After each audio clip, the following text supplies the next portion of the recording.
नमस्कार विद्यार्थी मित्रांनो. 2024च्या ग्रुप सी च्या जाहिरातीसाठी आज 21 सप्टेंबर रोजी 2025ला जी काही त्यांची मुख्य परीक्षा झालेली आहे त्या प्रश्नपत्रिकेचं विश्लेषण आज आपण या लेक्चरमध्ये बघूया. या परीक्षेमध्ये एकूण 22 प्रश्न मॅथ्स आणि रिझनिंग वरती आलेली आहेत. त्यातली 5-6 प्रश्न ही लक्षणीय आहेत, म्हणजे त्याची दखल घेण्याजोगे आहेत, आणि ते 5-6 प्रश्न तुमचं या परीक्षेतलं स्थान निश्चित करणारे प्रश्न आहेत. या परीक्षेचा पहिला प्रश्न हा रिझनिंगचा सिरीज या प्रकरणावरचा आहे. अत्यंत सोपी सिरीज विचारलेली आहे. यातला पहिला आकडा किती आहे तुमचा?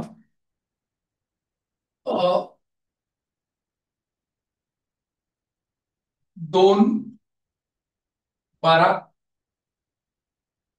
30, 56, 90.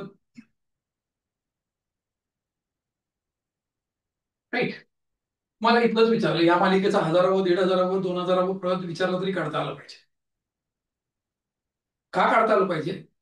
तर हा एक मॅथमॅटिकल क्वेश्चन आहे. याच्यात रिझनिंगच्या अँगलने आपण विचार करायला नाही पाहिजे. मॅथमॅटिक्स मध्ये फंक्शन नावाचं एक प्रकरण येतं.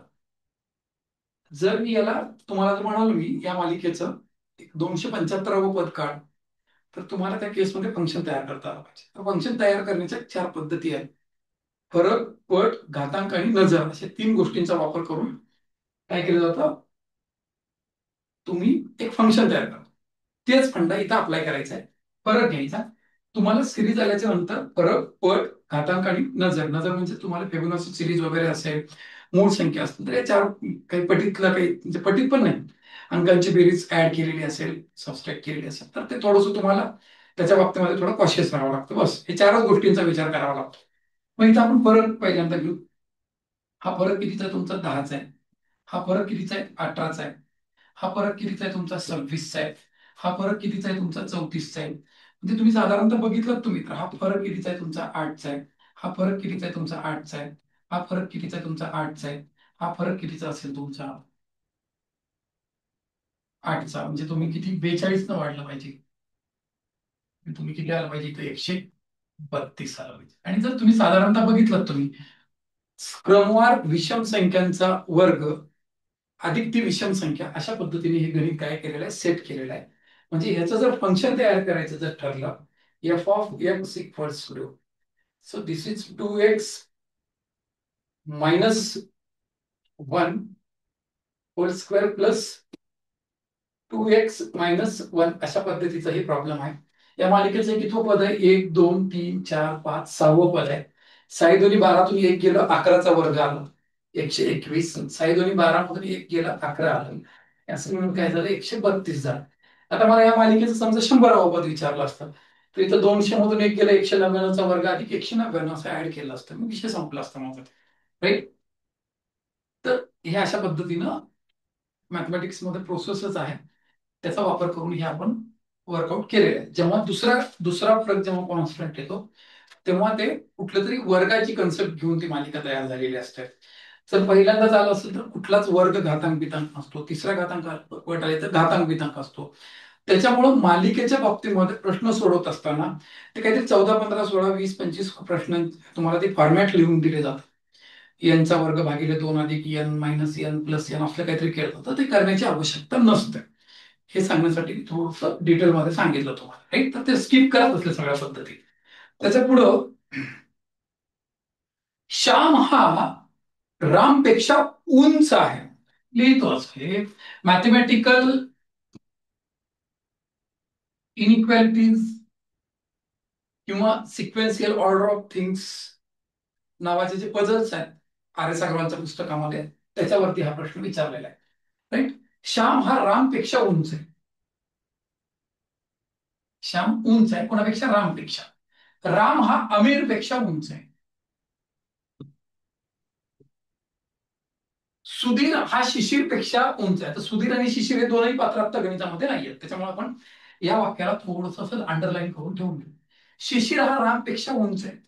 रामच्या पुढे कुठेतरी शिशिर आहे, पण आपल्याला एक्झॅक्ट माहिती नाही शिशिर श्यामच्या मध्ये आहे का श्यामच्या पुढे आहे, त्याच्यामुळे मी जस्ट एरो काढून पुढे सोडून दिलं. आणि सुधीर हा शिशिरपेक्षा उंच आहे. सुधीर या शिशिरच्या पुढे आहे, पण तो श्यामच्या अलीकडे आहे का पुढे हे नाही माहिती विथ रिस्पेक्ट टू श्याम. तर सर्वात उंच कोण आहे म्हणलं तर याचं उत्तर देऊ शकलो नसतो मी, डाटा इनॅडिक्वेट असं राहिलं असतं. पण मला त्यांनी काय विचारलंय, सर्वात कमी उंच कोण आहे म्हणलं तर सर्वात लहान कोण आहे? आमिर भाई प्रश्नाचं उत्तर असेल आमिर हा सर्वात काय असेल, लहान असेल. अशा प्रश्नांना याच पद्धतीनं मॅथमॅटिकल इनइक्वेलिटीचे साईन वापरून सोडवण्याचा तुमचा आग्रह असला पाहिजे. रेषा माळा नंबर असले काही प्रकार करायचे नाहीत. कळलं? त्याच्यानंतर दिलेल्या उदाहरणामध्ये असं काहीतरी एक पझल दिलेलं आहे, अत्यंत सोपं पझल विचारलंय. तुम्हाला काय केलेलं आहे त्यांनी, या बाहेरच्या अंकांची बेरीज केली आहे. ही 14 झाली, त्याचा वर्ग मध्ये घेतलाय. 5 आणि 1 6 आणि 4 10 आणि 3 13ची बेरीज करून त्याचा वर्ग घेतला. 5 आणि 3 8 आणि 5 13 आणि 3 16 16चा वर्ग घेतला. 7 आणि 7 13 आणि 5 18 18 आणि 3 21चा वर्ग घेतला मी. इथं तो 441 आहे. पहिले तीनही प्रश्न अत्यंत सोप्या स्वरूपाचे आहेत. यामध्ये कोणतीही गडबड करून तुम्ही जर चुकला असाल तर तुम्ही तुमच्या हातानं तुमचं मेरिट घातलं असा होतो त्याचा अर्थ. तुम्ही वर्षभर केलेल्या अभ्यासावर तुम्ही तुमच्या हाताने पाणी फिरले असं होतंय. कारण हे अत्यंत सोपे, सगळ्या जगाला येतात हे प्रश्न. राईट? त्याच्यानंतर एक रक्कम ए बी आणि सी यांच्यामध्ये 2 3 4 या प्रमाणामध्ये वाटली. हे ए आणि बी आणि सी असे आहेत. कुठल्या प्रमाणात वाटले ते? हे 2 3 4 प्रमाणात वाटले ते करायचं होतं.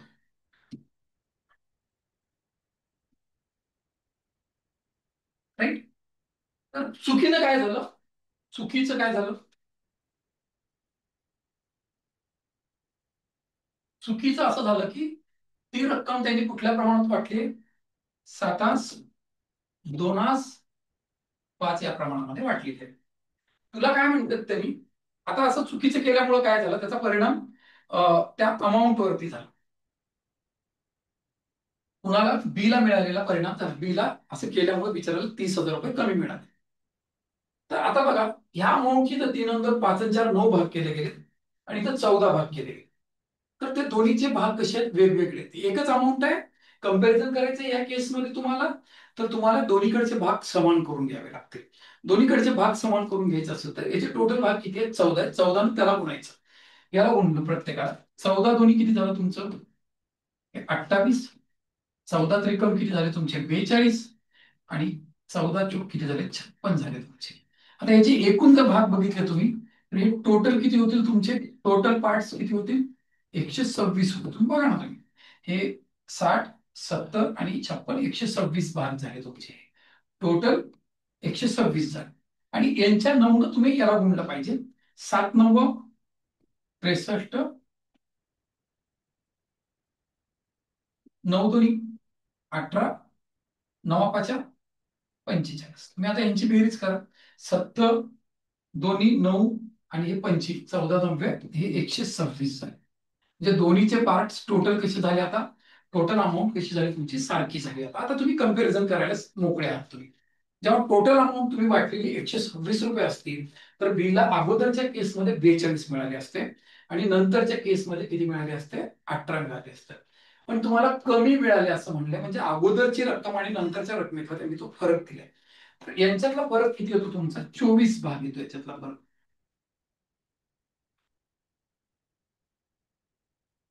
राईट?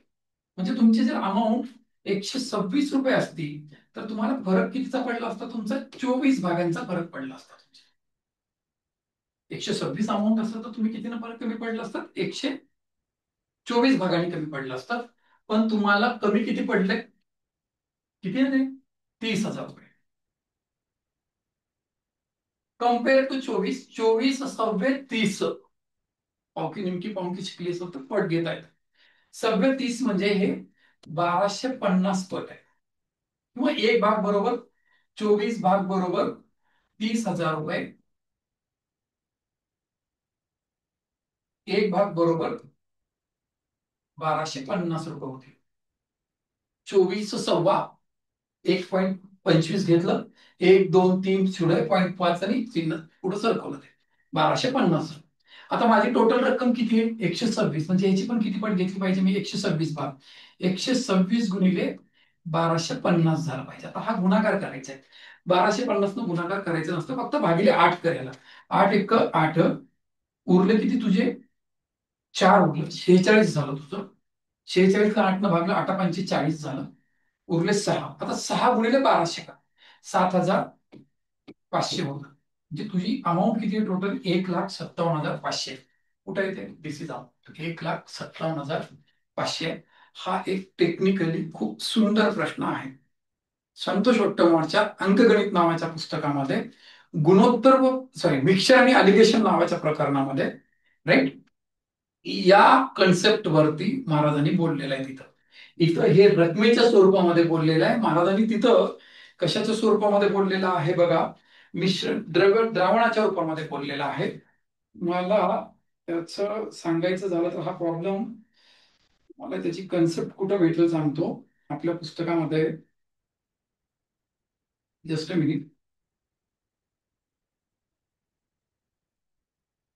एकच मिनिट. पान नंबर 64 आणि 65 या दोन पानावरती ही संकल्पना अत्यंत विस्तारित स्वरूपामध्ये एक्सप्लेन केलेली आहे. चित्र काढून एक्सप्लेन केलेली आहे. फक्त इथं पैशांचा मॅटर आहे, तिथं द्रावणाचा मॅटर दिलेला आहे. कळलं? तर त्याच्यानंतरच्या उदाहरणामध्ये तुमच्या घरात 9 वाजले. 9 वाजताची पोझिशन कशी असते? साधारणतः ही अशी पद्धत असते. याला आपण मिनिट काटा म्हणतो. आपण, हा माझा कोणता काटा असेल? तास काटा असेल. तर तास काट्याची दिशा कुठली आहे? माझी पश्चिम आहे, जशाला तशीच आहे. तर माझ्या मिनिट काट्याची दिशा कुठली असेल? उत्तर असेल, जशाला तसा असेल त्याचं उत्तरच राहील. म्हणजे अत्यंत सोपा प्रश्न विचारलेला आहे, राईट. म्हणजे या प्रश्नाला तुम्हाला कुठल्याच सबबीवरती चुकवून चालणार नाही. कळतं? याच्यानंतरच्या प्रश्नामध्ये आपल्याला काय विचारले? पंकज, किरण आणि अनिल या तिघांनी 1,000 रुपये 2 आस 3 आस 5 प्रमाणात वाटले. किरणच्या वाट्याला रक्कम किती येईल? किरण हा दुसऱ्या नंबरला आहे. उल्लेख जेव्हा झाला विद्यार्थ्यांच्या उल्लेखामध्ये दुसऱ्या क्रमांकावरती, यातलं दुसऱ्या क्रमांकाचं गुणोत्तर किती आहे? 3 भाग आहे. कळलं? म्हणजे 3 भागांची किंमत काढावी लागेल. 3 आणि 2 5 आणि 5 10 भाग बरोबर 1000. एक भाग कितीचा असेल? 100चा असेल. तर 3 भागांची किंमत किती रुपये असेल तुझी? 300 रुपये असेल. म्हणजे तुझं उत्तर किती आलं? 300 रुपये आलं. तर किरणच्या वाट्याला किती रुपये येतील? 300 रुपये येतील. म्हणजे हा सुद्धा अत्यंत सोपा प्रश्न आहे. आतापर्यंत फक्त एकच प्रश्न अवघड आला होता. अवघड म्हणजे कन्सेप्च्युअली चांगला होता. चांगली पुस्तक वाचली असतील तर ते सुद्धा सोपाच होतं. की जो कुठला होता तो 30,000 परत आला, राईट. त्याच्यानंतरच्या प्रश्नामध्ये हा प्रश्न विचारलेला आहे. हे बघा, याच्या हे जाऊन डोक्यावर बसले आणि ते नुसतं बसलं नाही, त्याच्यात चिटकून बसले त्याच्यात, राईट. मग हे ह्याच्या डोक्यावर जाऊन बसेल, ही आन्सर असेल. हा सुद्धा अत्यंत सोपा प्रश्न आहे, अनालॉजीचा प्रश्न आहे. कळलं? तर याच्यात पण काही अडचण नसाल. आता हे इथं आमच्या टायपिस्ट कडनं इथं थोडंसं मिस्टेक झालेली आहे. इथं भागाकार आहे. हे बेक बेरीक 3 302 ह्या भागिलेचं गुणिले केलं ना, याची जी काही किंमत येईल त्याचं रेशिप्रोकल म्हणजे त्याचं व्यस्त होतं. 5 3 15 3 18/5 होतं, त्याचं उलट होईल गुणिले केल्यामुळं. 5/18 होईल. कवीनं काहीही कापलं नाही. 5 3 15ला 5 आणि 18 दोन्ही हे 36, राईट. तर आमच्याकडं माझ्या इथं आता टायपिस्ट काय एरर झालं, इथं प्लसच्या जागी भागाकार भेटा, काही टेन्शन घेऊ, राईट. तर याच्या पुढच्या उदाहरणामध्ये हा एक प्रॉब्लेम आहे. मी थोडस लिहितो. हे D16 N H2S D256 M.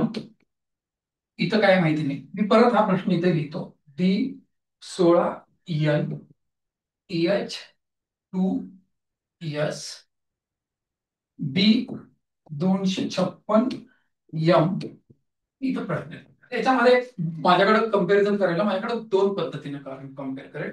एक तर मी हॉरिझॉन्टली विचार करेल, either I will think vertically.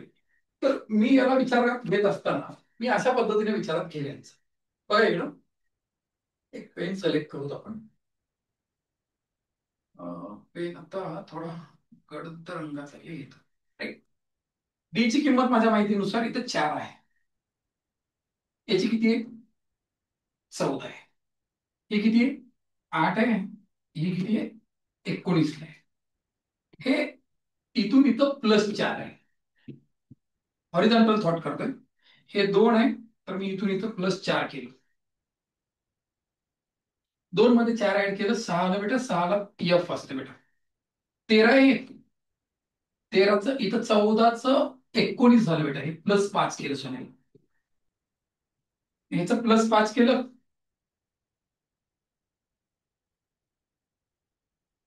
18 येतं. 18ला आर येतं बेटा. राईट. आणि हे 16चं काय माहिती आहे का? इथून इकडे जाताना 2 कडं 16चं वर्गमूळ घेतलं. 16चं वर्गमूळ घेतलं 4. पुन्हा त्याचं वर्गमूळ घेतलं 2. राईट. मग या 256च्या बाबतीत पण आपण तसंच होईल. याचं वर्गमूळ 16 आलं. 16चं वर्गमूळ परत घेतलं आपण, ते किती आलं? 4 आलं.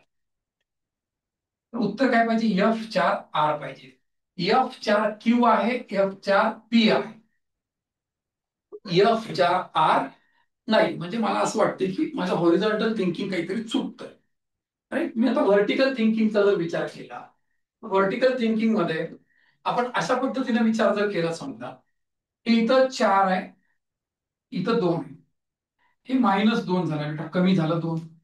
इथं 8 आहे, -2 केलं, इथं 6 येईल बेटा. 6 म्हणजे एफ आला राजा.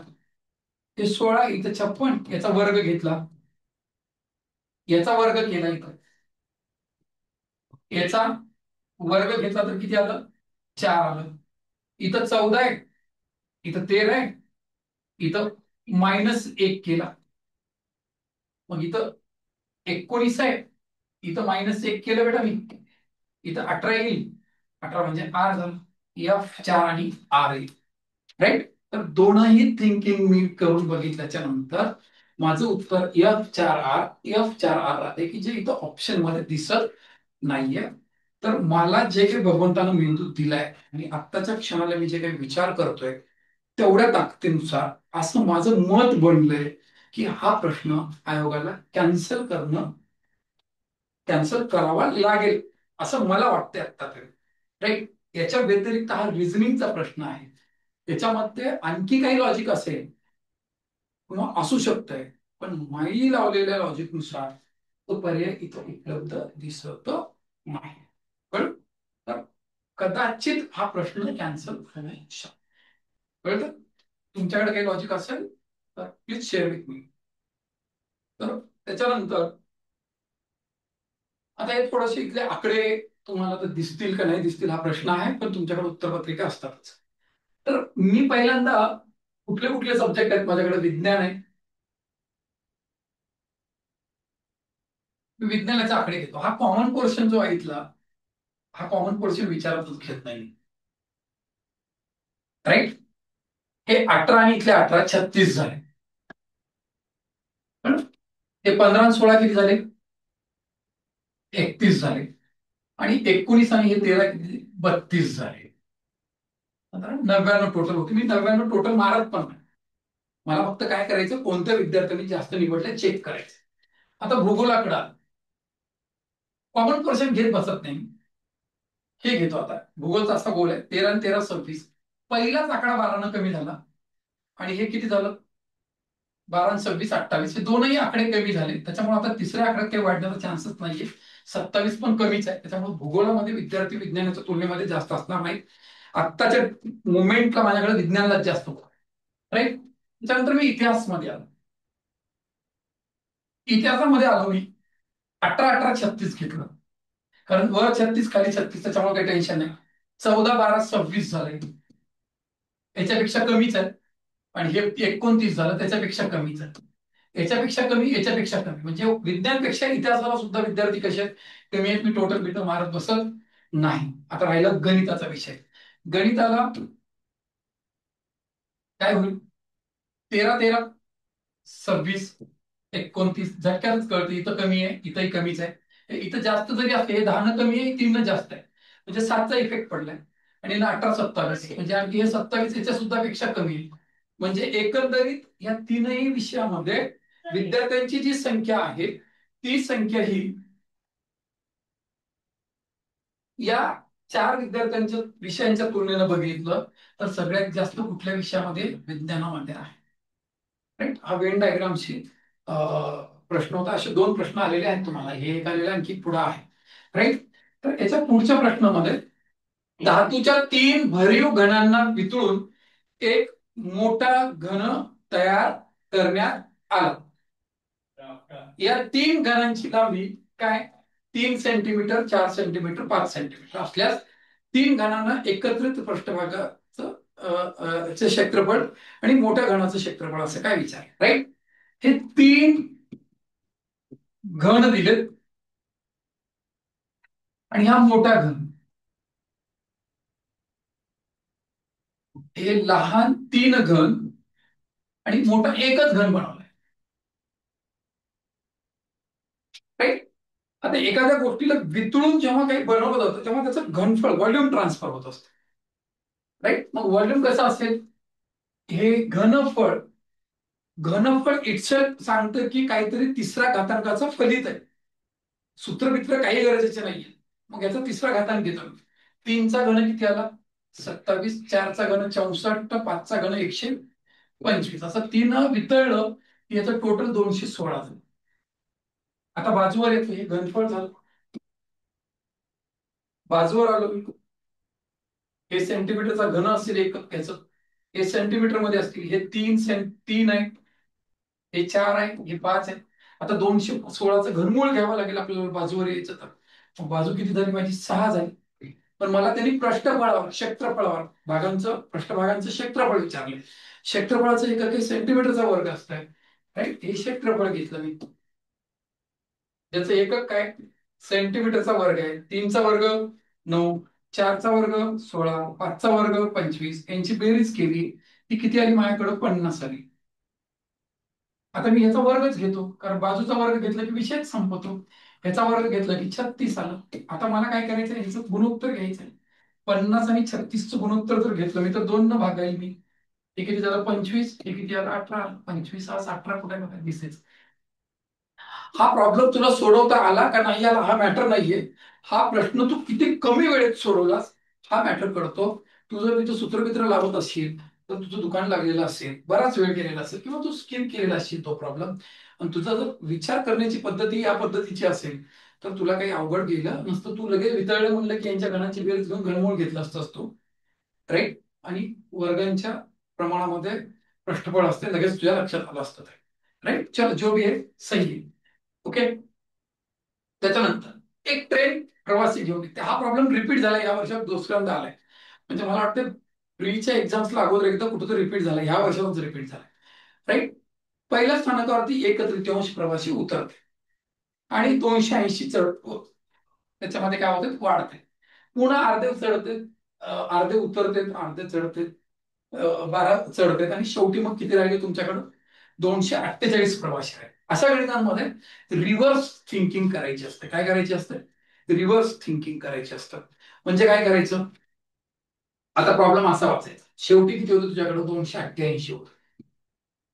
कधी 12 चढलं, आता 12 जणांना उतरून टाकायचं. आधी चढले होते ना त्यांना उतरायचं, रिव्हर्स करायचं. 12 उतरवले की त्याला 276 आले तुझ्या. राईट. सॉरी 248 आहे, एक्स्ट्रीमली सॉरी. हे 248 आहे. मायनस केलं 236 आलं. राईट. आता तुझ्याकडे काय राहिले होते? अर्धे, अर्धे उतरले होते, अर्धे तुझे राहिले होते. आता तुझे 236 म्हणजे अर्धेच आहे. म्हणजे उतरलेले किती होते? जेवढे मध्ये आहेत आता तेवढेच काय झाले होते? उतरले. त्यांना आता वर चढून घे. ते 236 झालं. अर्धे अर्धे झालं नाही, म्हणजे असं सगळं मिळून किती झालं बेटा तुझं? 472 झालं. आता 472 मध्ये काय झालं? हे कधी आले 472? जेव्हा तू अगोदरच्या स्टेशनवर 280 चढून घेतलं, त्यांना काय करावं लागेल? तुला उतरवावं लागेल. 280 रेल्वे मधनं उतरल्यावरती किती राहतील बेटा? हे 192 आले. राईट. मग 192 कधी आहे? 1 तृतीयांश तुझे उतरल्याच्या नंतर, म्हणजे एका तुझ्या जे सुरुवातीचा पॅसेंजर होते त्याचे 3 भाग केला होता, त्यातला एक भाग उतरला होता आणि शेवटी तुझे 2च भाग राहिले होते. म्हणजे हे 192 बरोबर 2 भाग झालं. राईट. तर तुला एका भागाची किंमत किती होईल तुझी? हे 96 होईल, जे तुझे उतरले होते. म्हणजे त्याला आता काय करावं लागेल? तुला रेल्वेमध्ये बोलवावं लागेल. आणि यांची जर बेरीज केली असतो तर दॅट विल बी 288. तर 288 असेल. हा एक प्रकार आहे. नाही तर दुसरा प्रकार असा चालतो बेटा. राईट. गणितामध्ये काय होत असतं, इथे एक तृतीयांश म्हणजे 1/3 पट होणे आणि अर्ध म्हणजे 1/2. त्यांच्या छेदांचा गुणाकार कर. 3 दोन्ही 6. सुरुवातीला किती पॅसेंजर चढले? 6 भाग चढले बेटा. एक तृतीयांश उतरले म्हणजे 2 भाग उतरले. शिल्लक किती राहिले सोन्या? 4 भाग राहिले. आणि त्याच्यामध्ये आणखी किती चढले तुझे? 280 चढले. यातले अर्धे उतरले. अर्धे उतरणं म्हणजे ह्याचे अर्धे 2 भाग आणि 280चा अर्ध 140 एवढं उतरले. शिल्लक किती राहतील? अर्धे गेले तर अर्धेच राहतील. 2 भाग प्लस 140 शिल्लक राहिले. आणि त्यांनी काय केलं सोबत? 12 त्याच्या वरती ते 12 पॅसेंजर पण काय झाले? चढले. ते म्हणून प्लस केलं. आणि मग हे सगळं टोटल कुठे गेलं तुझं? 248 वाटते. राईट. म्हणजे 2 भाग बरोबर किती झाले तुझे? हे 152. 248 मायनस 152 कर. तर 2 भाग बरोबर किती झाले तुझे? हे 696 आलं. तुझे टोटल सुरुवातीचे पॅसेंजर किती होते बेटा? 6 भाग होते. या 2 भागांच्या तुलनेमध्ये 6 भाग किती आहेत तुझे? 3 पट आहेत. याची पण 3 पट घे. किती झालं तुझं? 288 झालं बेटा. राईट. हा अप्रोच वापर. तो हा अप्रोच वापर. तुझ्या मर्जीचा प्रश्न आहे. राईट. हा रिव्हर्स अप्रोच आहे. हा तुझा काय म्हणता त्याला एलसीएमचा किंवा तू फ्रॅक्शन्स कशा पद्धतीने हाताळतोस याचा वापर आहे. हे माझ्या पुस्तकाची जी सेकंड पार्ट येणार आहे त्या सेकंड पार्ट मध्ये याच्यावर तुम्ही खूप छान लिहिलेलं आहे, डिटेल्स मध्ये दिलेलं आहे. राईट. तर हा जो भाग आहे, आपल्याकडे आता आर एस अग्रवालचं एक पुस्तक आलेलं आहे, बाजारामध्ये असते, सगळ्यांच्याकडे उपलब्ध असतं. त्याच्यामध्ये सिम्प्लिफिकेशन नावाचं एक प्रकरण येतं. तर त्याच्यामध्ये काही शाब्दिक उदाहरणं आहेत. कळलं? तर त्या शाब्दिक उदाहरणांमध्ये तुम्हाला अशा प्रकारचे प्रश्न प्रॅक्टिससाठी भेटतात. तिकडून तुम्ही सॉल्व्ह करू शकता. राईट. त्याच्यानंतर आता हा एक डाटा इंटरप्रिटेशनचा प्रश्न आपल्याला दिला होता. सोबतच्या पाय आकृतीमध्ये आपल्याला कुशल कामगारांचा वर्गीकरण केलेलं आहे आणि सांगितलं की उत्पादन क्षेत्रात 450 कामगार काम करतात. आता उत्पादन क्षेत्रात 450 म्हणजे या 90 डिग्रीच्या जागी किती पट? 450. आता 90ला 450 म्हणजे 9 45 पट, 5 पट झाली. राईट. तर मला काय म्हणलं त्यांनी? बांधकाम क्षेत्रात किती? बांधकाम कुठे येतात ह्याच्यामध्ये पण ह्याची 5 पट घ्यावी लागेल मला. 72ची 5 पट किती असेल? 360 असेल. झालं, एवढंच आन्सर आहे त्याचं. तर हे 360 असेल. तर बांधकाम कुशल कारक किती असतील? 360 असतील. याच्या पलीकडे काही करायची आवश्यकता नाही. त्याच्यानंतर खालील वेळ आकृतीचा अभ्यास करा. तर मला काय विचारलंय? गायक आणि खेळाडू नाही. गायक पण नको, खेळाडू पण नको, पण कलाकार आणि डॉक्टर पाहिजे. म्हणजे कलाकार आणि डॉक्टरचं एक कॉमन पोर्शन पाहिजे. मला कलाकार कुठे भेटतोय? आयात सॉरी डॉक्टर पाहिजे. आयत हा डॉक्टर दाखव, म्हणजे हा पोर्शन माझ्यासाठी डॉक्टरचा पोर्शन आहे. आणि कलाकार कोण आहे? वर्तुळ. म्हणजे हा कलाकार कोण आहे माझ्यासाठी? वर्तुळ. तर मला कलाकार आणि डॉक्टर असं दोन्ही पाहिजे, म्हणजे त्या दोघांमधला कॉमन पोर्शन पाहिजे. त्या दोघांमधला कॉमन पोर्शन हा आहे बेटा. इथं मी 4ला घेतलं ना, तो ट्रायंगल मध्ये पण जातो. मला ते नाही जमणार. मला हे दोनच पाहिजे. ज्याचा आन्सर काय असायला पाहिजे? 12. 12 कुठे आहे? अत्यंत सोपा कार्यक्रम आहे. याच्यामध्ये काही विचार करण्याचं काही नाहीये. परत याची प्रॅक्टिस करायची तुम्हाला तर आर एस अग्रवालचं जे व्हर्बल अँड नॉन व्हर्बल रिझनिंगचं पुस्तक आहे त्याच्यामध्ये अप्रतिम प्रॉब्लेम्स दिलेले आहेत आणि स्पेशल नाव दिलेलं आहे वेन डायग्राम म्हणून. राईट. याच्यानंतरचा प्रश्न, खालीलपैकी कोणत्या संख्येला 8, 9, 10, 11 या पूर्ण संख्येने भाग जाऊ शकतो? याच्यात दोन व्ह्यूज वापरता येतील. एक असेल, एक using the concept of LCM वापरता येईल आणि एक आहे तो using the concept of divisibility test वापरता येईल. डिव्हिजिबिलिटी टेस्ट नुसार 8, 8 म्हणजे शेवटच्या 3 अंकाला भाग जाणाऱ्या संख्येला 8 न भाग जातो. आता शेवटच्या 3 अंकाला 700ला ह्या संख्येला भाग जात नाही. हा स्पर्धेतनं कटला, पहिल्याच झटक्यात कटला. राईट. 520 ला 8 संग 48, 8 45, इथं 9 बारा 96, 8 16, म्हणजे 8 न 8चा विषय संपला. 9च्या बाबतीमध्ये अंकाच्या बेरजेला 9 न भाग जायला पाहिजे, राईट. मग 6 आणि 5 11 आणि 12 आणि 6 18, इथं जातो. इथं 9 9 18 आणि 7 24, ह्या संख्येला जात नाही 9 न, म्हणजे आपल्या स्पर्धेतनं दुसरा आणि तिसरा पर्याय कटलेला आहे. तिकडं 7 आणि 4 11 आणि 5 16 आणि 2 18, तिकडे 9 भाग जातो. आता 10 या दोघांनाही भाग जातो, कारण त्यांचे एकक स्थानी 0 0 आहेत, तिथं काही प्रश्नच नाहीये. राहिला प्रश्न 11चा. 11च्या बाबतीमध्ये काय, डिव्हिजिबिलिटी टेस्ट सांगते की अल्टरनेट डिजिट्सला तुमच्या समला ते डिफरन्स वगैरे माहिती आहे तुम्हाला, राईट. तर हे काय होईल, 5 1 6 आणि 6 12, त्यांच्यातला फरक येतो 6. 6 is not divisible by 11. So 561 and 60 is not divisible by 11. हा स्पर्धेतनं कटला. म्हणजे राहिला कुठला अंक, this is a only number which is divisible by 8 9 10 and 11. ह्या चौघाने त्याला काय जातो, भाग जातो. हे तुम्ही टेस्ट ऑफ डिव्हिजिबिलिटी वर जाऊ शकतो. पण हे चांगलं लक्षण नाहीये. ह्याच्यामध्ये तुम्ही बऱ्याचशा काय केलेलं आहे, प्रत्येक ऑप्शनला चेक करत बसलेलं आहे. ह्याला एलसीएम जर सोडवलं आपण, 8 9 10 व 11चा लसा आहे, तर हे यात या दोघांमध्ये दोन कन्सेप्ट, दोन कॉमन निघतो, कळलं. त्याच्यामुळे दोन नाही, याच्यातल्या याला भागलं मी 5 येतं. 9 8 72 गुणिले 5 360. 11 एक प्राईम नंबर असल्यामुळे मी डायरेक्ट मल्टिप्लाय करून घेतो, आणि यांचं काय येईल, 363960, राईट. या संख्येला तर काही 300 याच्याने भाग जाणार नाही 3960 न, राईट. ही संख्या याच्या खालीच आहे, ह्यालाही जाणार नाही. आता या दोन संख्यांमध्ये जर विचार केला तर ही याची एक्झॅक्ट 12 पट आहे. तर ज्या काही अन्य संख्या असतील यांच्याने कॉमनली भाग जाणाऱ्या, या संख्येच्या पटीमध्ये असतील. या संख्येच्या 12 पटीमध्ये पर्याय दिलेला आहे. 72 ला 2 हातचे 7, 108 15 हातचे 11, पार्थिव 36 आणि 11 47, 47,520 असं असेल. आता ही पट कशी चॉईस केली जाते, काय केलं जातं, त्याच्या पाठीमागे भागाकाराचे शॉर्ट टेक्निक्स वर्कआउट करत असतात, राईट. ते एकदम आता इथं या मोमेंटला सोडून द्या तुम्ही.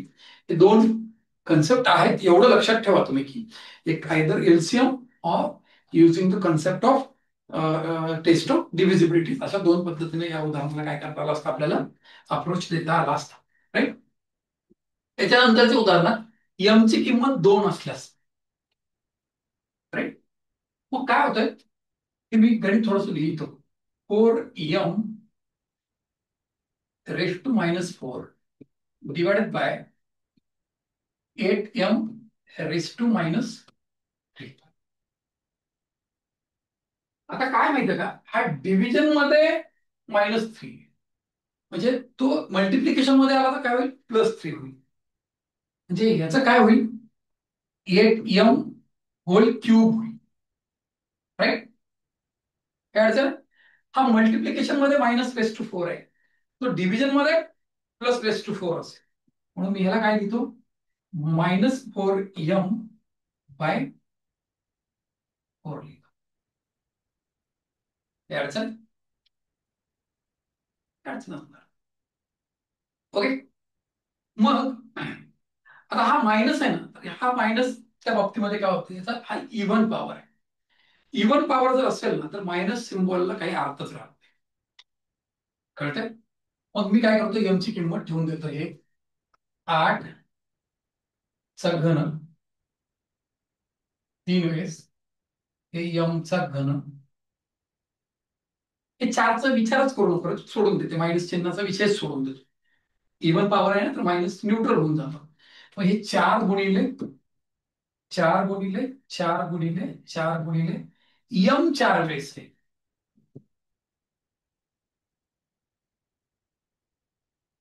तर मी काय करतो, 2 ठेवून देतोय, तर 2चा घन 8 होतोय.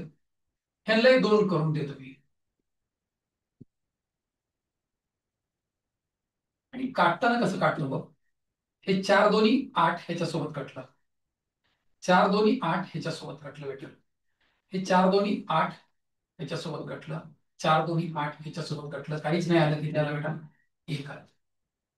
एक जमात वर्कआउट करते स्ट्रॅटेजी नावाखाली, ती सांगते की असले काही प्रॉब्लेम आले की उत्तर काय असतं, एक असते, तर त्यांचे ते स्ट्रॅटेजी लेक्चर्स वगैरे ह्याला लागू पडतील बघ. असलं काही आलं की एक येतं. तर जर ते कोणी फॉलो केलं असेल तर त्याचा मार्क वाढलेला असेल, राईट? ओके. मग याच्यातला एक नेक्स्ट प्रॉब्लेम, याच्यामध्ये खूपच छान दिला हा क्वेश्चन. काय सांगितलंय की प्रकृती विद्यालयाच्या इंग्रजी ऑलिम्पियाड परीक्षेला बसलेल्या विद्यार्थ्यांची संख्या. प्रकृतीचे इंग्रजी विद्यालयाला बसलेले किती आहे? ते 20 आहे, राईट? हे बघा, इथं काही त्याचं द्यायचं राहील. हे बघा, हे प्रकृती असं डॅश डॅश दिलं नाही, डार्क ब्लॅक कोण आहे? संस्कृती. बसलेल्या विद्यार्थ्यांची संख्या या दोनही शाळांमधील विविध परीक्षांना बसलेल्या एकूण विद्यार्थ्यांच्या संख्येतील फरकाचे. मी काय करतो, इथे इंग्रजी ऑलिम्पियाड इथं किती आहे? 10 आहे. इथं 10 आहे. इथं 15 आहे. इथं किती आहे? 25 आहे. इथं किती आहे? 30 आहे. इथं किती आहे? 10 आहे. आणि इथं किती आहे? 5. राईट? मला इंग्रजीला बसलेले किती आहेत माझे प्रकृतीचे? 20 आहे. आता हे प्रकृतीचे टोटल किती होते बघूत आपण. टोटल 20, 30, 55 आणि हे 65 झाले. प्रकृतीचे टोटल स्टुडंट किती झाले? 65 झाले. आणि दुसरी कोणती आहे शाळा? संस्कृती. आता संस्कृतीच्या शाळेचं टोटल करतो आपण. काय होईल? 10, 25 आणि हे 30, 30, 60 झालं. याच्यातला डिफरन्स घ्या म्हणल्या. फरक किती आहे याच्यातला? हा 5 आहे. ह्या 5च्या तुलनेमध्ये हे किती पट आहे? 5च्या तुलनेमध्ये 20 किती पट आहे? 4 पट आहे. So answer is this one. 5च्या तुलनेमध्ये किती पट आहे? 4 पट आहे. म्हणजे हे काय सोपा प्रश्न आहे. पण हा सोपा कधी आहे? जर हे इथं दिलेलं स्टेटमेंटचं तुला त्या प्रेशर मध्ये मिनिंग लागलं तर this is easy question. Either this will keep busy to you for 2-3 minutes, की या प्रश्नाचा नेमकं विचारलंय काय, त्या स्टेटमेंटचा अर्थ लावण्यामध्ये कदाचित तुझा वेळ गेला तर जाऊ शकतो तिथे. त्याच्यानंतरच्या प्रश्नामध्ये त्यांनी काय दिले? सीई 2000 कुठे आहे? सीई 2000 इथं आहे. आणि सीई 2006 इथपर्यंत आहे. तर किती टक्क्यांनी कमी झाले? 55 40 झाले बाळा. किती कमी झाले? 15 कमी झाले. 15 हे कुणावर कमी झाले सोन्या? 55 वर कमी झाले. त्याचं जर कापलं आपण तर 3/11 झालं. राईट? याला पर्सेंटेज मध्ये कन्वर्ट करायचं आहे. ह्याला पर्सेंटेज मध्ये कन्वर्ट करताना 11 जर असेल तर 9चा पाढा म्हणला जातो. 9 त्रिक 27. हेच आकडा काय होतो? रिपीट आउट होत असतो. 27.27%. अपूर्णांकाला टक्केवारीमध्ये कसं बदललं जातं ह्याच्या संदर्भामध्ये आपल्या पुस्तकामध्ये पर्सेंटेजच्या सुरुवातीला प्रचंड कथन केलेलं आहे. 5-6 पान आपण त्या सगळ्या बेसिक गोष्टी क्लिअर करण्यामध्ये घातलेल्या आहेत. तुम्ही कोणाकडे असेल तुमच्या मित्रपरिवारामध्ये तर त्याच्याकडनं घेऊन ते रीड करू शकतो, किंवा विकत घेतलेलं असेल तर त्याच्या थ्रू जाऊ शकतो. राईट? तर हे असेल. त्याच्यानंतर एका संख्येला 5 न भागलं तर बाकी 3 उरतं. राईट? हे एक संख्या नाही माहिती आपल्याला, काहीतरी आहे. 5 न भागलं की किती उरली? बाकी 3 वाटली. आता ह्या संख्येचा वर्ग घेतला. जनरली काय होत असतं? बाकीचा सुद्धा वर्ग होत असते. जो हाल दिल का इसके साथ हो रहा है वही हाल दिल का बाकी के साथ होता है. आता 3चा वर्ग काय होईल? 9. पण 9 ला 5 न भाग जातो. जेवढा भाग जातो तेवढा दे त्याला. 5 एक 5 दिलं, बाकी किती उरली तुझी? 4 उरली. तर त्या संख्येच्या वर्गाला तुम्ही भागला तर किती उरेल? 4. This is the correct answer. Right? तर या प्रश्नांच्या बाबतीमध्ये खूप भयानक पद्धतीचं काही काही सांगितलेलं आहे. त्याला उभं विनाकारण काही न करता हे this is the simple way you go through this. Right? त्याच्यानंतर एका शेतकऱ्याने 20,000 रुपये कर्जावर घेतले. ही रक्कम त्याने रक्कम व त्यावेळी 2800 रुपये एकूण व्याज 12 हप्त्यामध्ये फेडलं त्याने. हप्त्याची रक्कम अगोदरच्या हप्त्यापेक्षा 100 रुपयानं कमी आहे. म्हणजे इथून इकडे चाललं की -100 होत जाईल. पहिला हप्ता दुसरा हप्ता 100-100 काय होत जाईल? कमी होत जाईल. म्हणजे तिकडून जर विचार केला आपण तर 100-100 इकडे आलो तर 100-100 न वाढत जाईल. एका महिन्यामध्ये एका किती किती समान हप्त्यामध्ये 12 हप्त्यात फेडलेले आहेत. तर ही एक मालिकाबद्ध आहे. तर सेंटर असेल ते सरासरी असेल या सगळ्या अमाऊंटचं. 12 हप्त्यांची सरासरी कुठे असेल? 6 हप्ते एकीकडे, 6 हप्ते एकीकडे. म्हणजे इकडे हे तुमचे 6 हप्ते असतील. हे 6 हप्ते 1, 2, 3, हे 4, हे 5, हे 6 हप्ते असतील. तुमचं सेंटर इथं असेल. तुमच्या ॲव्हरेजचा तुमचा 7वा हप्ता असेल.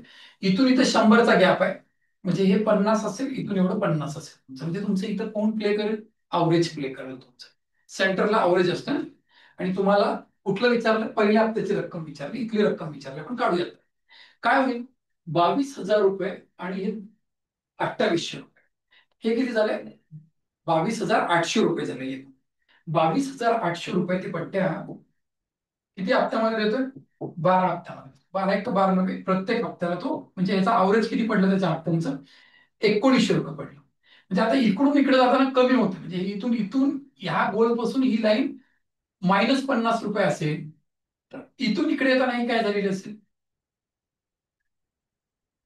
+50 रुपये झालेला. म्हणजे 1900 मध्ये 1950 रुपयाचा असेल, म्हणजे तुमचा 6वा हप्ता जो होता तो 1950 रुपयाचा होता. आता इकडून इकडे जाताना 100 कमी झाले, म्हणजे इकडून इकडे काय होतं? 100 वाढतील. इथून इथे एकदा 100 वाढले, दोनदा 100, तीनदा 100, चौदा 100, पाचदा 100. म्हणजे इथल्या अमाऊंट पेक्षा इथल्या अमाऊंट किती रुपये जास्त असेल? 500 रुपये जास्त असेल. +500 रुपीज जास्त असेल. म्हणजे इथे किती असेल? हे पहिलं इन्स्टॉलमेंट कितीचं असेल तुझं? 1900 मध्ये 1950 मध्ये तू 500 रुपये ऍड केलास, अमाऊंट किती होईल? 2450 रुपये होईल. दिस इज द आन्सर. राईट. तुम्ही जर आपलं पुस्तक असेल तुमच्या जवळ, तर सरासरी नावाचं प्रकरण आहे आपल्या पुस्तकामध्ये. तर सरासरी नावाच्या प्रकरणामध्ये आपण पान नंबर तुम्हाला सांगू का?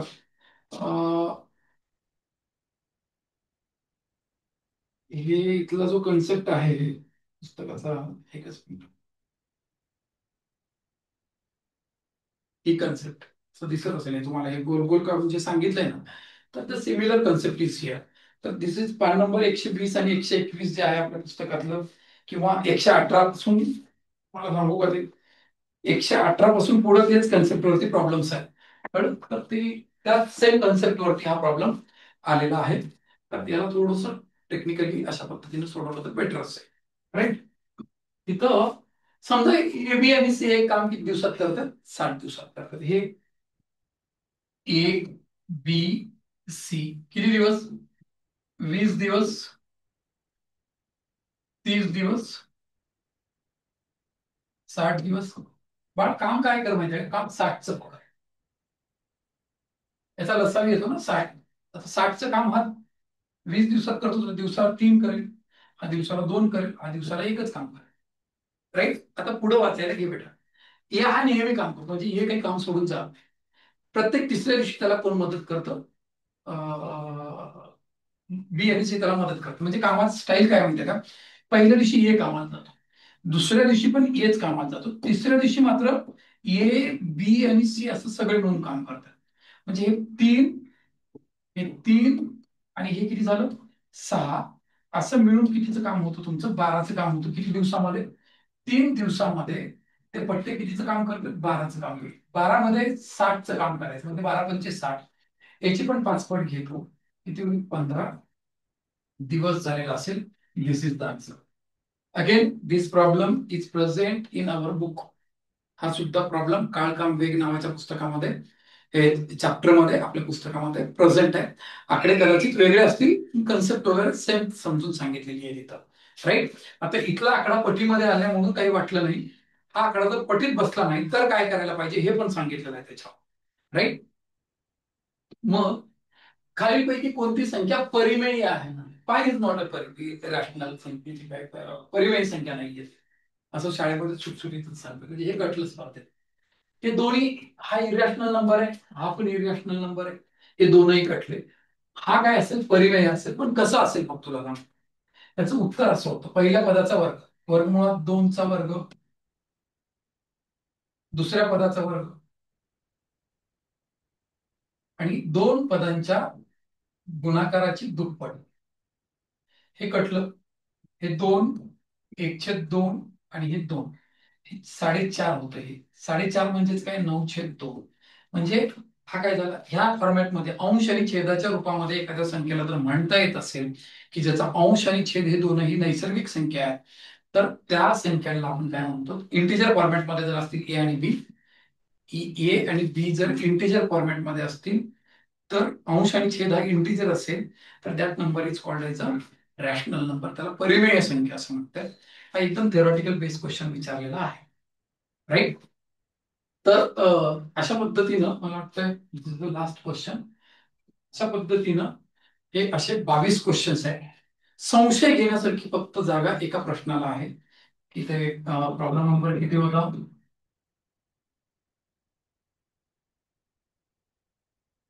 हा प्रॉब्लेम आहे. याला संशयास्पद आत्ताच्या क्षणाला मला स्वतःला तरी वाटतंय, बाकी कुठला प्रश्न संशयास्पद नाहीये. प्रश्नपत्रिका कम्पॅरेटिव्हली पेक्षा थोडीशी बरी होती, माणसात होती, फार काही अवघड नव्हती. त्याच्यामुळं म्हणजे थोडीशी कठीण होती, अवघड नव्हती म्हणायचं नाही, थोडीशी अवघड होती किंचित. थोडस म्हणजे प्रत्येक प्रश्न येतो, पण तुम्ही कुठल्या पद्धतीने सोडवतो त्याच्यावरती डिपेंड आहे. तुमच्याकडे जर आकृती चांगली असतील तर धनाधन होऊन पण गेले असतील काही जणांचे. राईट. तर हे लेक्चर इकडे थांबवतो. त्याच्या वरती काही तुम्हाला ऑब्जेक्शन असतील तर तुम्ही मला कॉल वगैरे करा. हे नंबर्स आहेत माझे. कळलं? थँक्यू.